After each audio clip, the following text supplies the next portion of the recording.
আপনারা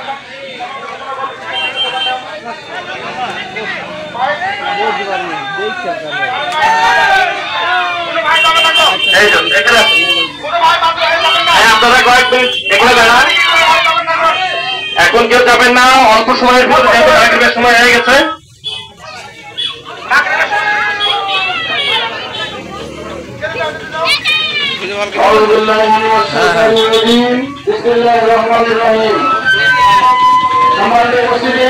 বাংলাদেশ জামাত ইসলামী আজকে গণসংযোগের অংশ হিসেবে আমরা এই গণসংযোগের উপস্থিত আছেন ইউনিয়নের সম্মানিত উপজেলা শ্রমিক কল্যাণ সভাপতি, উপজেলা সেক্রেটারি, উপজেলার অন্যান্য নেতৃবৃন্দ, ইউনিয়নের বিভিন্ন পর্যায়ের দায়িত্বশীল এবং জয়পুর গ্রামের সম্মানিত সুধীমণ্ডলী এবং অন্যান্য দায়িত্বশীল হয়ে আসসালামু আলাইকুম ওয়া রাহমাতুল্লাহ।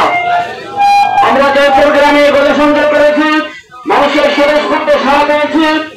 এর মধ্যে আপনাদের সামনে এই গণসংযোগ পরবর্তী বক্তব্য রাখছেন আজকের এই গণসংযোগের প্রধান মেহমান জেলা জামাতের সংগ্রামী আমির, বাংলাদেশ জামাত ইসলামী মেহেরপুর জেলা 1 আসনের আগামী জাতীয় সংসদ নির্বাচনের জামাত মনোনীত সংসদ সদস্য পরবর্তী মুসলিম জননেতা হযরত মাওলানা তাজউদ্দিন খান।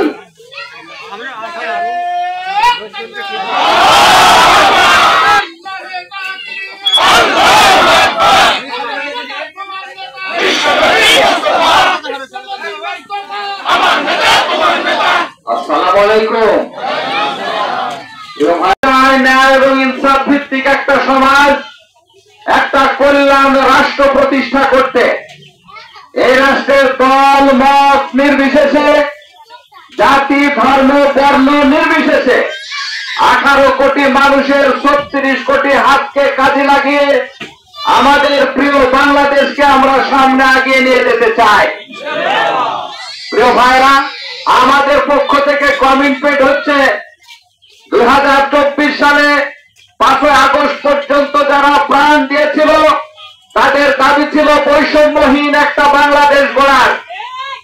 আমরা প্রতিশ্রুতি দিচ্ছি আগামীর বাংলাদেশ বৈষম্যহীন একটা বাংলাদেশ গঠিত হবে ইনশাআল্লাহ। পাওয়ারফুল হলেই দেশের সর্বময় ক্ষমতার অধিকারী যেমন কোন দলের কাছে চলে যায় এমনটি নয়। আমাদের বিবেচনায় থাকবে কারা সৎ এবং কারা অসৎ। অসৎ মানুষদেরকে উৎসাহিত করে দুষ্টের দমন শিষ্টের লালন, এই নীতির পরিবর্তে শিষ্টের দমন আর দুষ্টের লালন এই নীতিকে আমরা গ্রহণ করব না। আমরা প্রত্যেকটা মানুষের অধিকারকে তাদের কাছে পৌঁছায় দেব ইনশাআল্লাহ। আমরা সকলে কি এই অধিকার আদায়ের জন্য একসাথে কাজ করতে পারবো ইনশাআল্লাহ? যদি পারি আগামী দিনে এই বাংলাদেশের পরিবর্তন আসবে ইনশাআল্লাহ। এই প্রত্যাশায় আমি আমার কথা শেষ করছি। আল্লাহ হাফেজ। আসসালামু আলাইকুম ওয়া রাহমাতুল্লাহি ওয়া বারাকাতুহু।